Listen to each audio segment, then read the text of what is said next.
Okay. Looks like we're live. Um, I'm trying out some different things today, so anybody that's in the anybody in the chat, let me know if the audio is good, because like I said, I'm trying out some different things. I think I think I got the camera thing situated a lot better this time, so I'm pretty excited about that. So anyway, let me grab a couple things. Oops. And then we'll get going.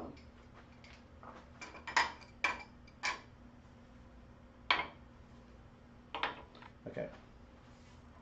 So today I'm going to be um, talking about the spiraling and texturing tools from Robert Sorby. Uh, okay. They come in two sizes. That's the full size version, and this is the micro. Right here. We get a better look at those when we start switching the cameras around. I didn't think to bring down any examples, I don't believe. So I guess of what you can do with it, but I guess we'll just get to that as things go on. I think if you've been following me on any of the social medias, you've probably seen me use it from time to time to embellish different projects and things. So yeah, so the tools actually they're called they're titled spiraling and texturing tools, and the reason why is because you can use a variety of different cutters on the tools to do different things. Like this is actually set up um, for spiraling. Actually, I'm going to switch cameras so I can get you guys in closer so you can see, give you a better view of what I'm talking about here. So this is all the tools both tools are the same. Trying to get used to this new camera thing here. So both of the tools are the same, right? So they're just different configurations. So this is the spiraling configuration here. You can tell the cutters apart, spiraling versus texturing, because the spiraling tool cutters are beveled on one face only and flat on the bottom. Whereas the texturing tools are beveled on both sides. The wheels are beveled both sides. All right. I should say the texturing wheel, because there's just the one texturing wheel. There's several of the spiraling wheels. And the tool also comes in a smaller size, the micro set. The sound is off. Off how? It sounds like an echo. Everybody's saying it, not just me. Okay. Let me see if I can straighten out this sound issue. It may be a connectivity problem. Let's see. Let me make sure.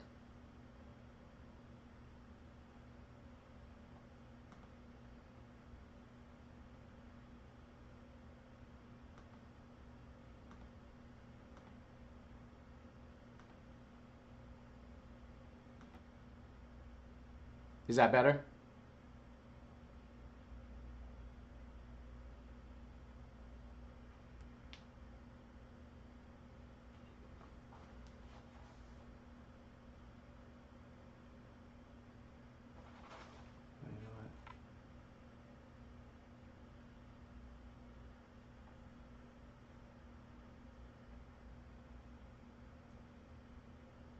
Okay. All right, so I muted the audio on my computer, and hopefully that corrected it. Um, just watching the chat to see if it's any better. Am I still having the same problem?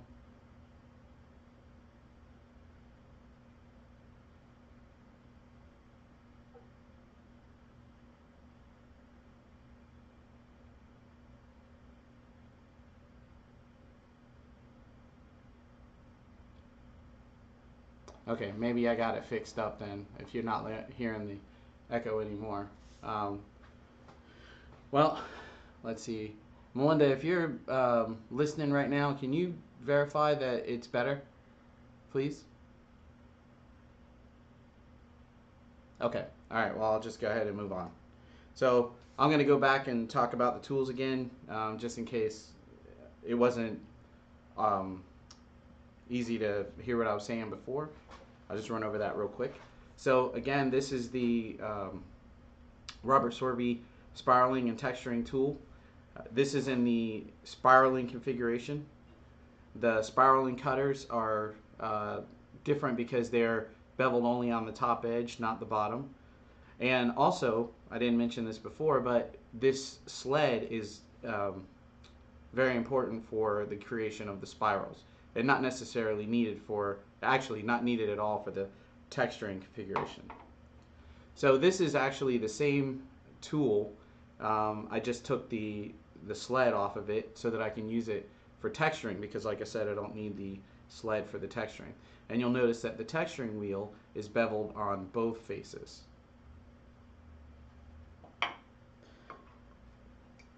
This tool also comes in a micro size. And the micro tool is the same. It's exactly the same. In the spiraling configuration, you have a sled here, and the same thing with the wheels, where they are beveled on the top face only, not the bottom. Same thing with the spiraling, or same thing with the texturing configuration. Although this isn't a texturing wheel on here currently, I have a different sized spiraling wheel on there at the moment. So you can use this to create, trying to look around and see if I have anything out here. Let's see.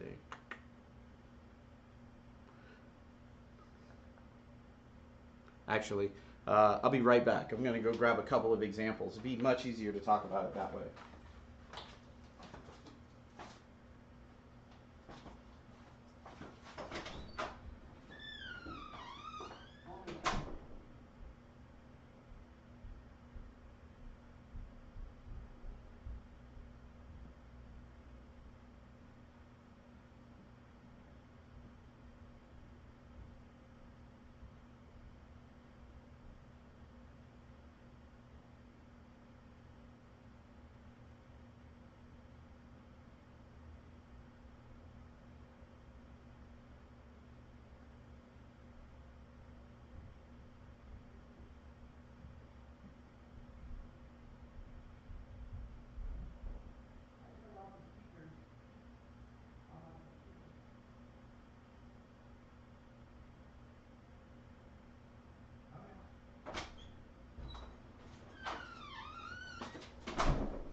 All right. Sorry about that. But now I have some examples for you. So in the spiraling configuration, we can create spirals like this, pieces with spirals like this. This is actually a lidded box, and then this is an example of the texturing.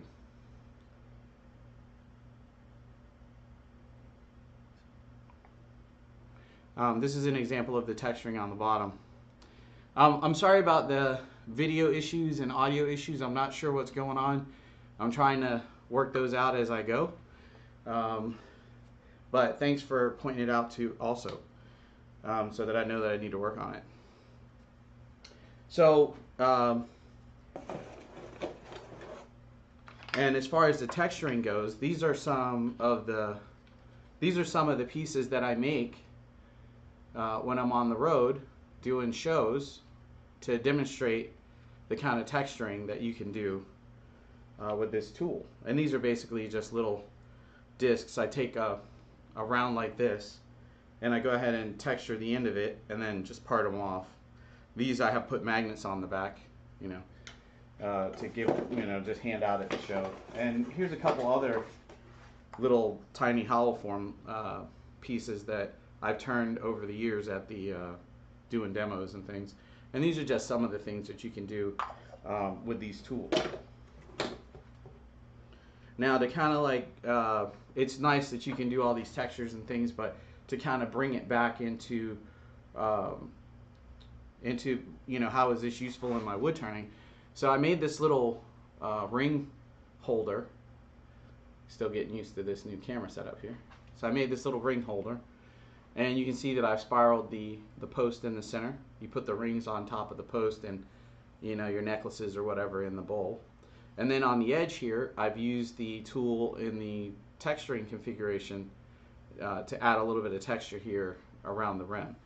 And this is you know, a decent example of what you can, some of the things that you can do with this tool. And really, you know, it's up to your imagination, you know, exactly how you're going to integrate these tools into your woodworking. If you have the tools already and or are considering buying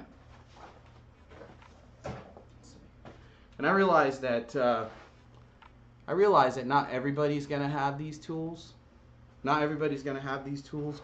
I get that, but you know, I figure some folks probably don't even know didn't even know really that they existed, and there may be some folks who were considering it and not sure how it worked, and there may be some folks who've bought it, who've purchased these tools, and also don't know how it works. So I thought this would be a good opportunity for me to share with you, you know, exactly how you use these tools.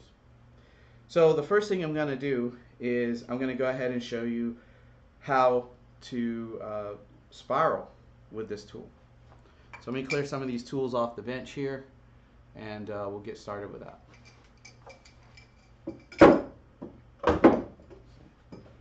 Both sizes of the tool, by the way, work exactly the same. So the same thing that you can do with the large tool, you can do with the small tool.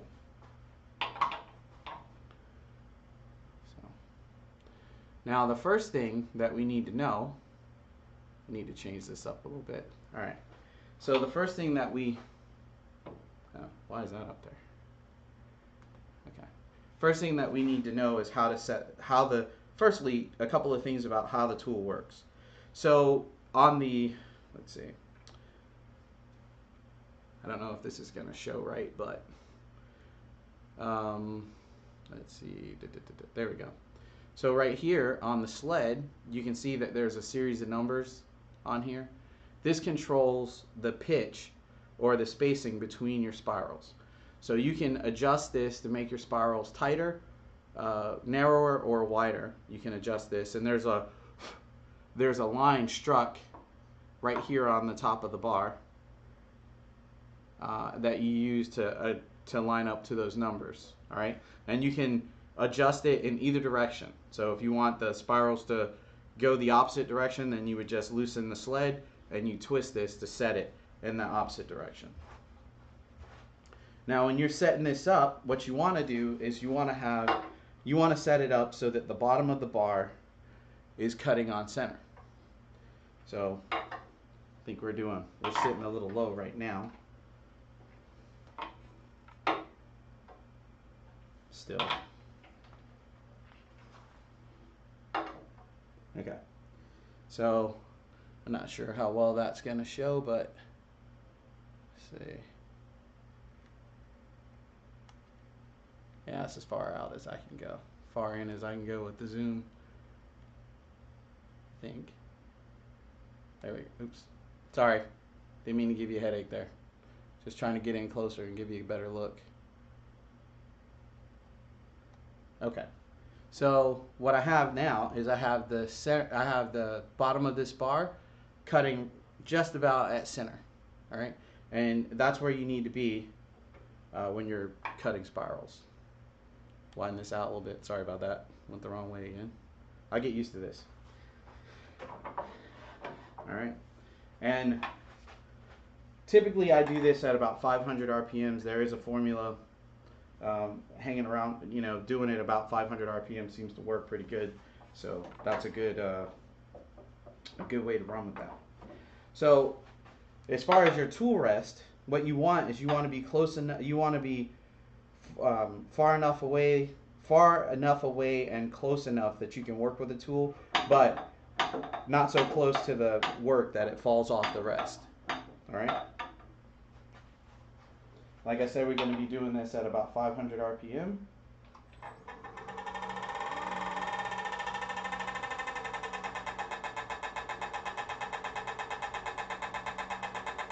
Sorry about the clicking. Still waiting on the service guy to come out and help me get this thing straightened out.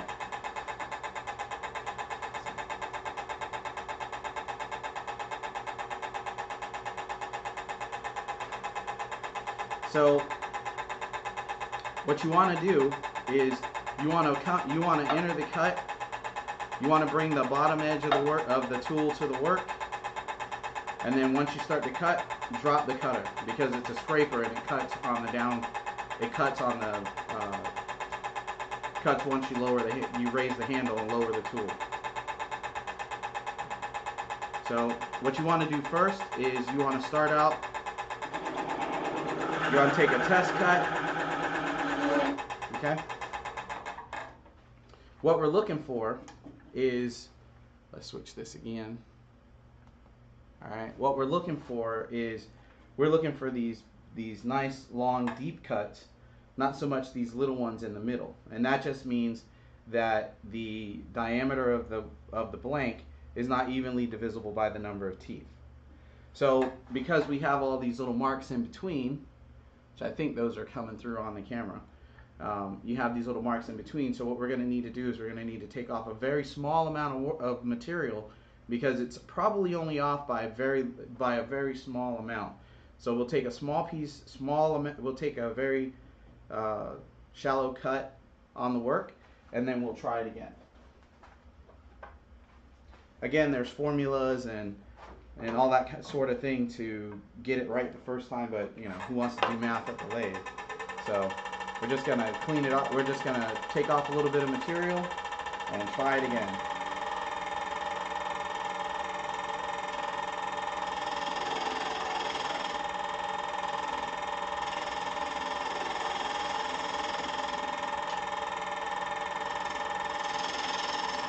Probably should have trued this back up once I mounted it in the chuck.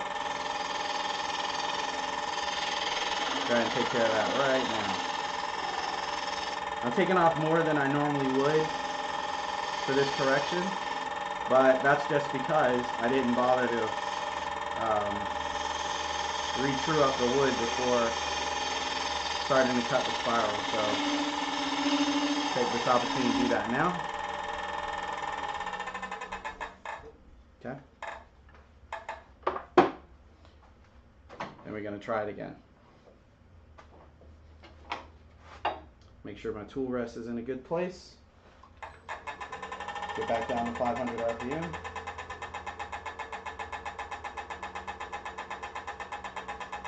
Okay.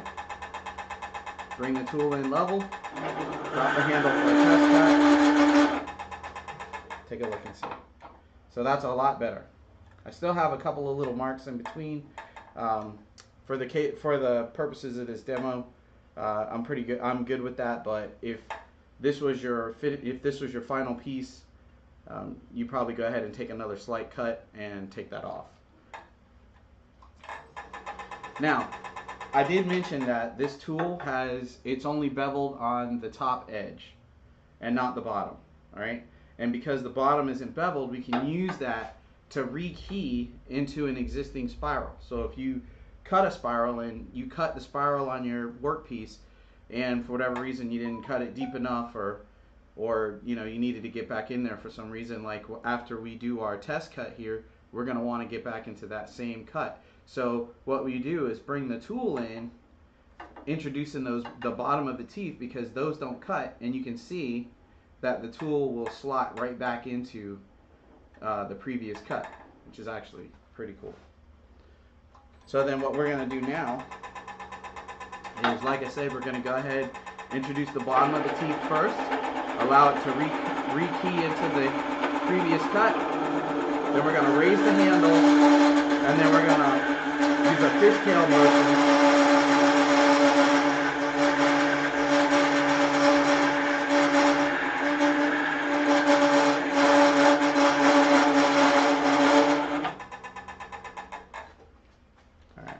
So I'm realizing now that that was probably too loud for you to hear me. But basically what I was saying is you bring the tool in, introducing the bottom of the teeth first to reslot into your previous cut. Then you raise the handle, and once you start to cut, then you want to move left and right in kind of a fishtail motion, kind of like that. And you can move backwards, you can move forwards, it doesn't really matter. One of the other things that you can do with this is, in the case of you're making a handle or something like that, or I saw somebody mention about a pin, if you wanted a crosshatch pattern, what you would do is you would take the tool and go ahead and adjust it. So right now I have it set on 1 to the left, so I would set it to 1 on the right. And then if you're going to do that, what you have to do is you have to start outside of your spiral and work your way back, because you can't start a new spiral you can't start a spiral in a different direction over an existing spiral, because it'll try to reseat down into that existing spiral. So anyway, this is how you get the spirals, and there are several other cutters available.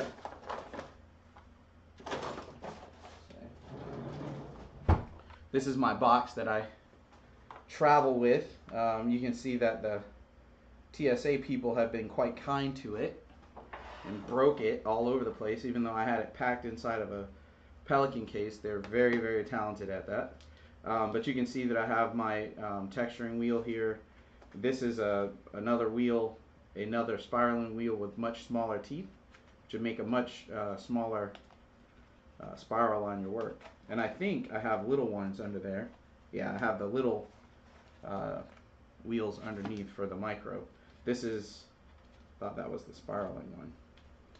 So there's probably some that have fallen out of here, because you can see that this plastic case did not fare well on my last trip.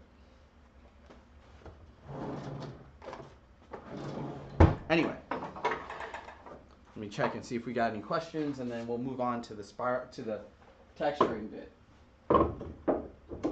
This video might not be as long as some, because I don't know if I have enough. I don't know if there's enough material to cover about this, but we'll see. Let's see, what do we got over here?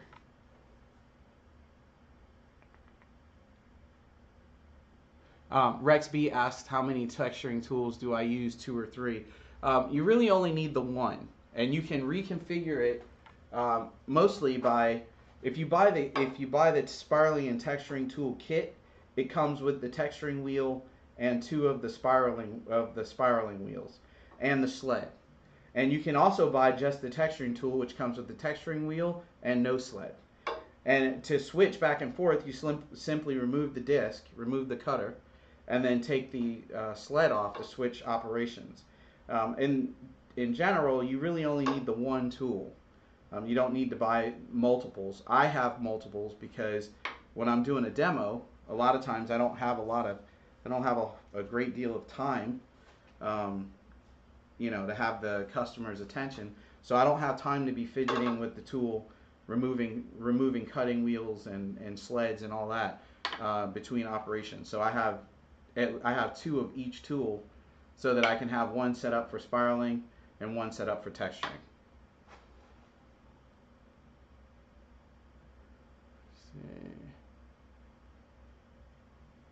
No, and Stan Pratt asks if I've ever tried to texture a pin, making the grip portion texture. No, I haven't. That's something that I may, actually, it sounds like a good idea. That's something I just may try.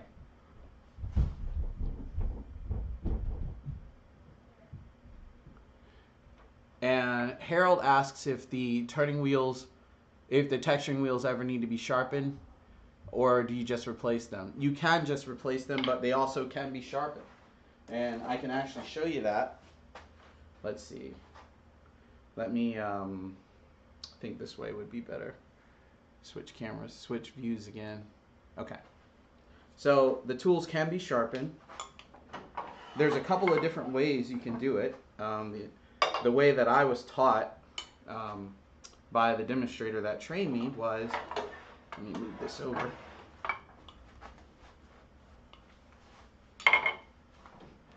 Okay. So the way that I was taught to do it is to put your, wait, I guess you can't see that. All right, so you take your tool and you use a diamond card. This is a 600 grit diamond card, and basically what you do is you set the card across a minimum of two to three teeth, and you just move the card back and forth because these are scraping tools, so you only need to sharpen the beveled faces. On the texturing tool, you do both, and on the spiraling tools, you just do the top. So you basically lock it in with this finger here, and then just make sure that you're covering more than one tooth, and then a couple passes, and then you just work your way around. And that's how you sharpen it. It's very easy.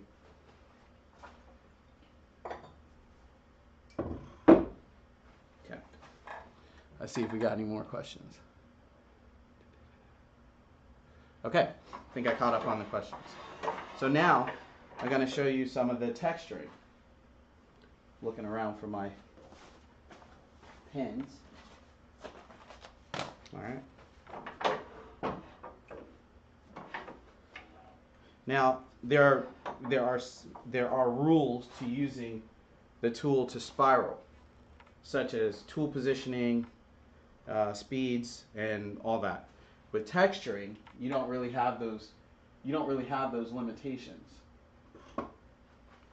When you're texturing, the way that you approach the work changes the pattern, and there's infinite numbers of patterns available with this tool. So first, I'm going to face this off a little bit. Face this blank off. Okay.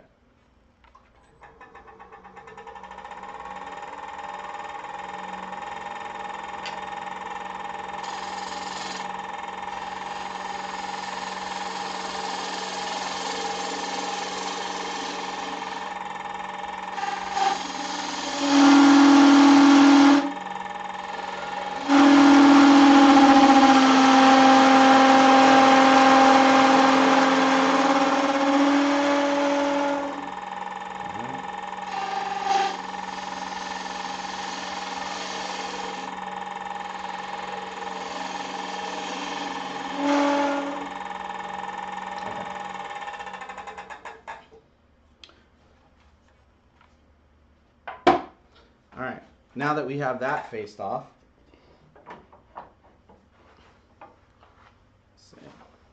actually I'm going to use the small one because I have it set up without the sled. Okay, so we have our small spiraling tool here, which, like I said, it's exactly the same as the big one. I have it without the sled just to make moving around easier and presenting it at different angles easier, because then I don't have to work around the sled, and I don't want to bore you guys by having you wait for me to change the configuration on that tool. So I'm going to go ahead and use this one. All right, and let's see. And with this tool, you can cut above center, below center. Like I said, all those different changes that you make provide different patterns. And I had somebody ask me about doing the flower, because if you present the tool, there's a way to use the tool to create a small flower pattern at the center. That's something that I've achieved before, but I haven't practiced with it enough to be able to produce it every time, but let's see if we can get that done. So basically what I'm going to do is I'm going to present the tool to the work about 45 degrees. Let's see, switch this up. Alright, so I'm going to present the tool at 45 degrees, and I'm going to rotate it about 45 degrees, and I'm going to approach the wood right here near the center.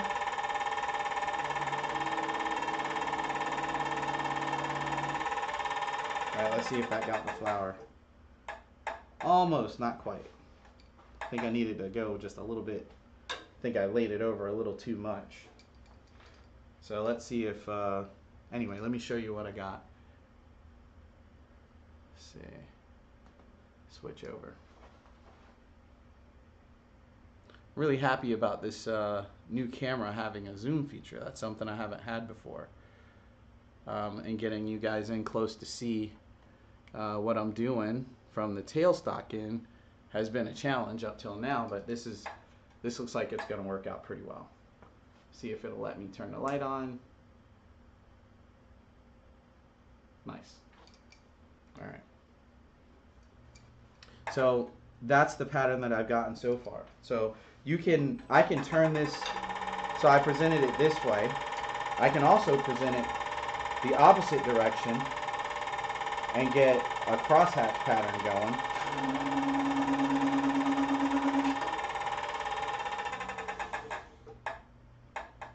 Now I have other little things going on. So basically you can use the tool, you can start it. I'm gonna do it I'm gonna vary it up as I go out and show you some of the different textures that you can get.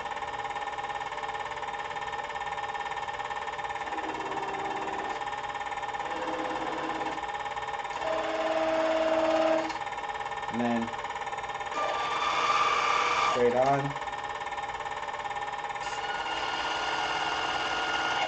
Okay. And there's a few examples of the kind of textures that you can get.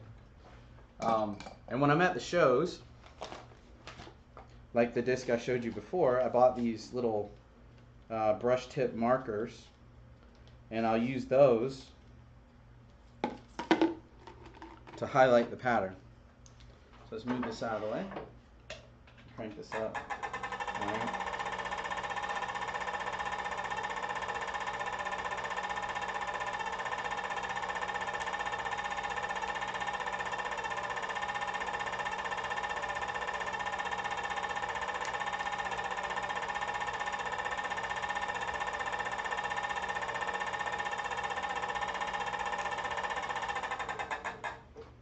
And that does a little bit better job of showing you the patterning that you can get.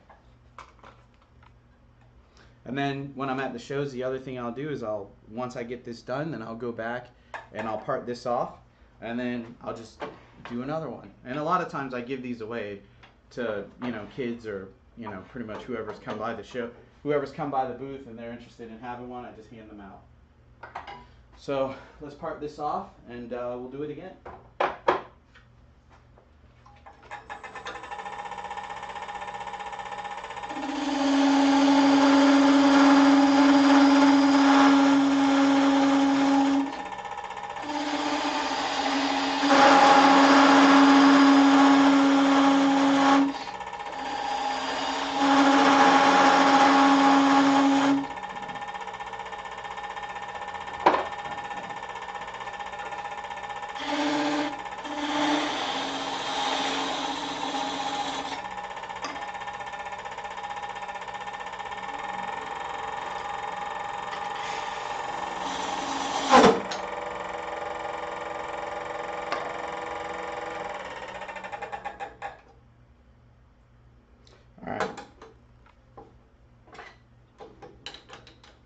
That doesn't usually happen at the show.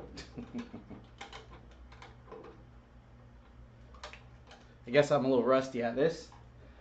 Typically, I make the blank a little, quite a bit shorter, so I'm not working so far out from the headstock, but let me go ahead and see if I can't get that off of there. Oops.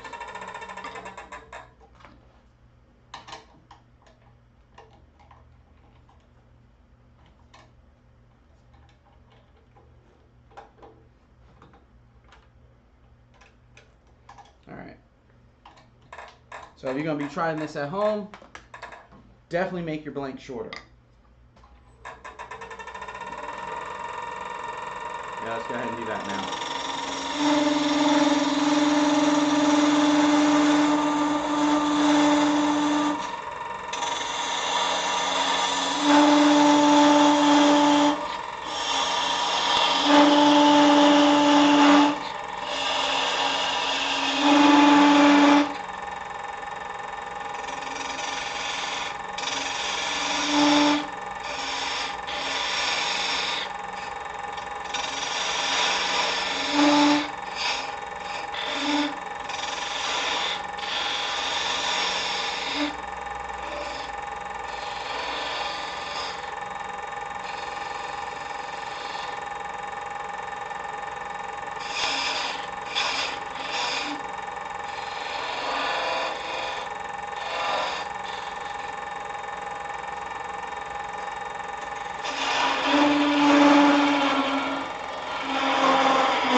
Alright, so I cut a little tenon on the bottom so I can remount it.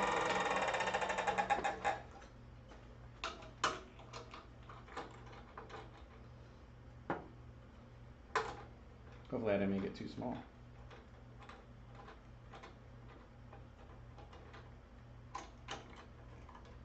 Just barely. Okay. So let's part this one off, and we'll get back to it.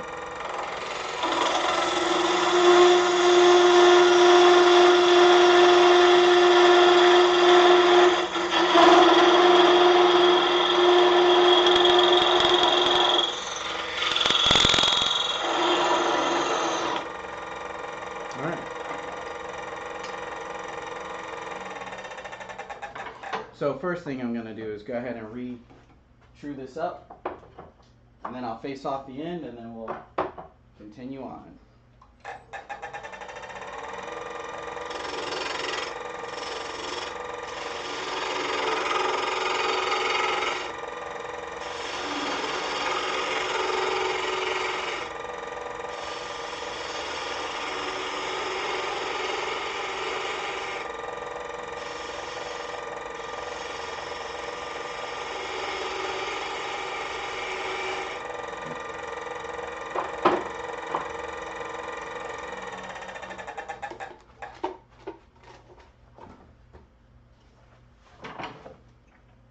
Face this off, and then I'll show you how to use the texturing tool as well as the spiraling tool for texturing. Come down just a little bit.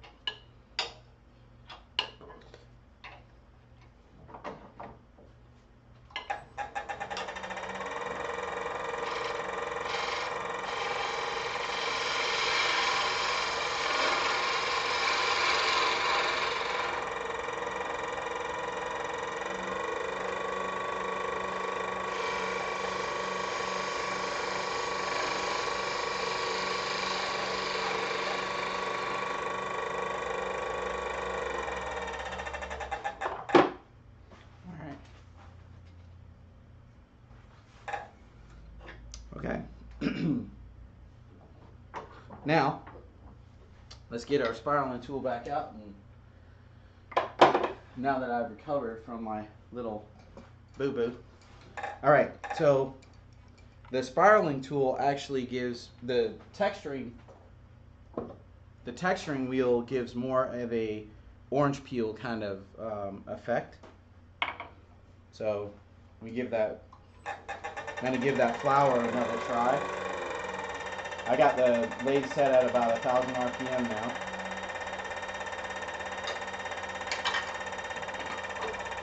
The rest is a little low. Cutting about center. Okay. I'm going to bring this in. See if we got it that time. Nope, still got a spiral. Yeah. So we'll do a couple of different patterns here towards the center.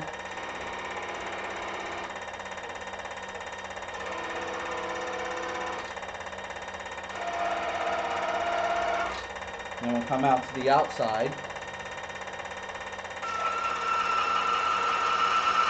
Straight on. And then leave a little extra room for this bigger tool. Now the texturing tool, you cut with the texturing tool only straight up and down. Wait, sorry, that's wrong. When you're using it on side grain, you can only cut with it straight up and down. Otherwise, it'll tear the wood. But basically, what we do is we just use the points here.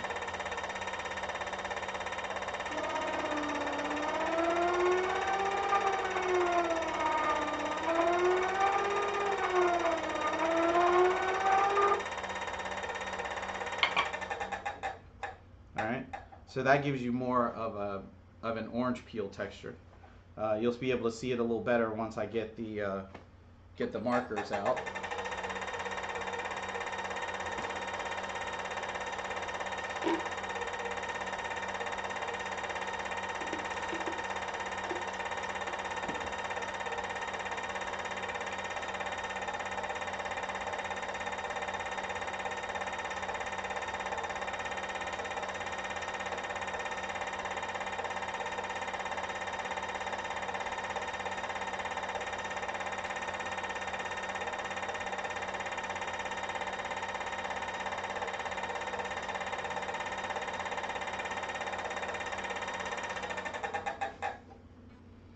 All right, so you can see the orange peel texture that you get from using the texturing tool.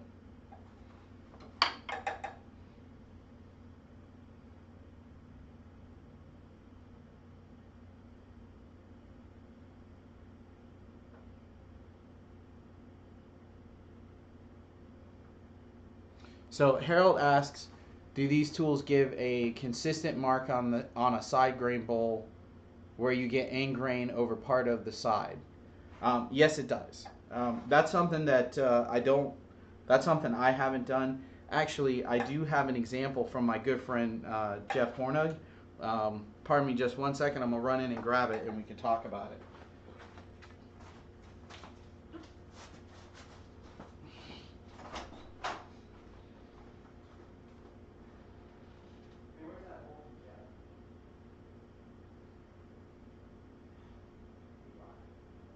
Not watching me.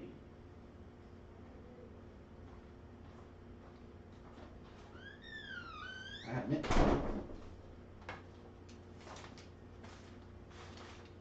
Okay, Harold, I'm glad you asked about that. Let's see. Wait, actually, let's do it this way. So this is a bowl made by my good friend Jeff Hornug over at the Walnut Log Studio. And this is made using both the large and small texturing tools from Robert Sorby. And he textures the inside as well as the outside of the bowl. So yes, you can see that you get fairly consistent marks, whether you're working with the end grain or the side grain. With the color, it's pretty hard to tell which way the grain goes on this bowl. Let's see. I think it goes. I want to say that this is the end grain here on this side. So yeah, you can see that it does do a good job there. And Jeff has been doing this for quite a while, so he gets rather excellent results when he's doing his bowls. So that's Jeff Hornug at Walnut Log Studios, if you want to see more work like that. Also, Nick Agar does quite a bit of texturing work with these tools as well. He's got one that's rather famous called the Viking Bowl. You may or may not have seen that, but anyway, that's that. Switch back over here. All right. So, well, like I said, this one was probably going to be a little short, but I just wanted to hop on real quick and share these awesome tools with you in case you hadn't seen them before or you were wondering, how they work. So there's lots of possibilities with these. Lately, I've been using them to texture finials on projects like Christmas ornaments and boxes, lids of boxes and things like that. But there's a lot of potential here. It's if if it's within your budget or whatever in your shop budget to get one, I highly recommend getting one and trying it out, because there's a lot of possibilities here. And I just barely scratched the surface today. I just wanted to show you, pretty much just how to use them. So let's see. I'm gonna look over here and see if we got any more questions. Let's see. I think yeah, I think that probably got it. Thanks, Steve. Yeah, Jeff was the last show that I did with him, he was kind enough to let me have one of his demo pieces. And my wife likes blue, so I picked the blue and white bowl. So, yeah.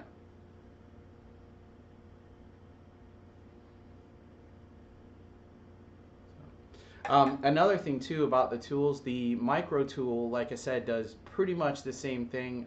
The markings are a little bit finer detail, and they allow you to get into tighter places, but they do essentially the same thing.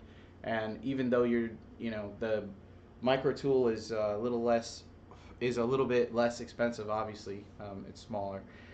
But it does basically the same thing. So if you were looking to get into it and try something out without, making a larger purchase, that's probably a good way to go. I think those run, I don't know, I want to say 70 or $80 for the micro tool. So, but anyway, I guess that wraps up another one. Thank you for joining me in the shop, and remember to, oops, and remember, dread not and make something. Peace.